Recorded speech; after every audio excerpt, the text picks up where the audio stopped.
Halo Smart Drivers, selamat datang di Buckle Up, channel yang membahas tentang keselamatan di jalan raya. Kali ini kita akan bercerita tentang apa itu defensive driving. Bersama saya, Agung Yuniharto, your safety buddy.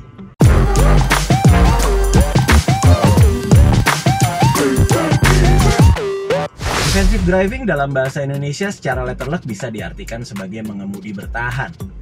Bertahan dari apa? Tentunya bertahan dari bahaya-bahaya yang bisa mengancam kita selama mengemudi di jalan raya.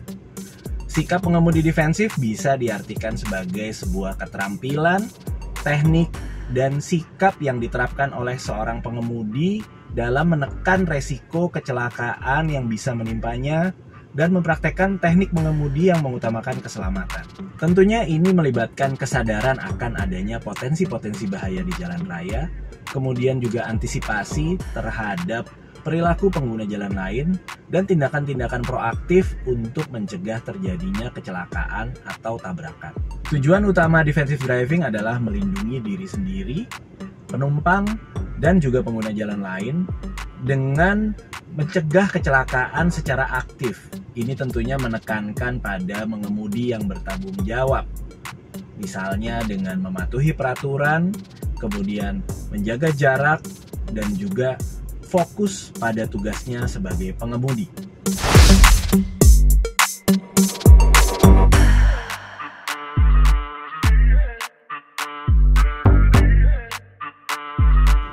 Mungkin smart drivers pernah mendengar istilah lain dalam keselamatan di jalan raya, yaitu safety driving.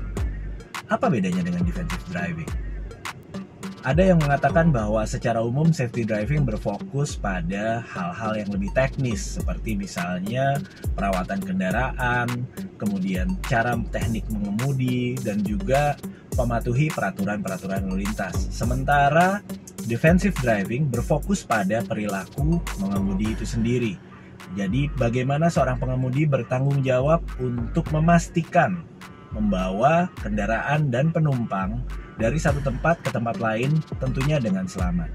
Walaupun ada perbedaan istilah, tetap tujuan dari kedua prinsip ini atau kedua istilah ini adalah sama, yaitu keselamatan di jalan raya.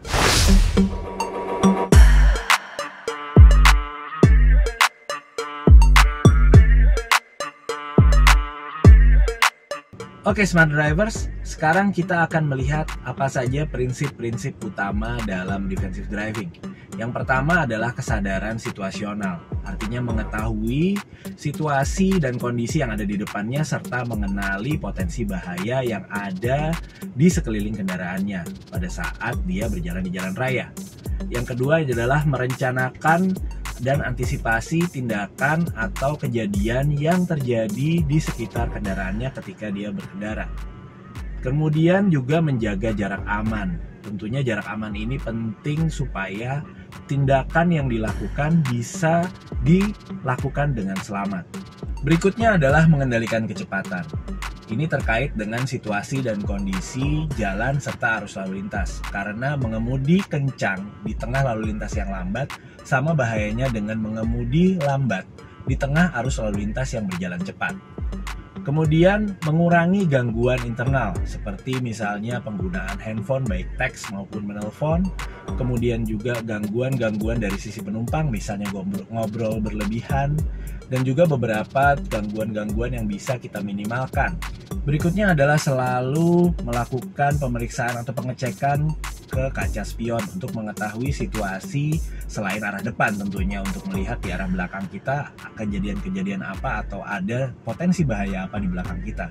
Dan juga penggunaan lampu isyarat untuk berkomunikasi dengan pengguna jalan lain. Selain itu, seorang pengemudi defensif harus bisa beradaptasi dengan kondisi yang ada di sekelilingnya. Misalnya cuaca buruk, jalan yang rusak, atau juga situasi-situasi yang bisa meningkatkan risiko terjadinya kecelakaan. Kemudian yang juga sangat penting adalah pengendalian emosi. Mengelola emosi selama mengemudi menjadi sangat penting, apalagi beberapa kali kita lihat kejadian yang sempat viral di mana pengemudi tidak bisa mengendalikan emosi dan bertindak agresif sehingga merugikan baik dirinya maupun juga pihak lain. Dengan menerapkan defensive driving ini, smart drivers dapat secara signifikan menurunkan risiko terjadinya kecelakaan, berkontribusi pada keselamatan di jalan raya, dan yang paling utama adalah menjaga keselamatan diri sendiri dan juga orang lain. Baiklah, itu tadi sedikit penjelasan tentang apa itu defensive driving. Ikuti terus channel ini untuk mendapatkan tips dan informasi terkait dengan keselamatan berkendara. Intinya adalah mari kita sama-sama tingkatkan pengetahuan dan keterampilan kita dalam hal berkendara dengan aman di jalan raya. Setiap langkah kecil yang kita lakukan bisa berdampak besar bagi keselamatan diri kita sendiri dan orang-orang yang kita cintai. Stay smart on the road.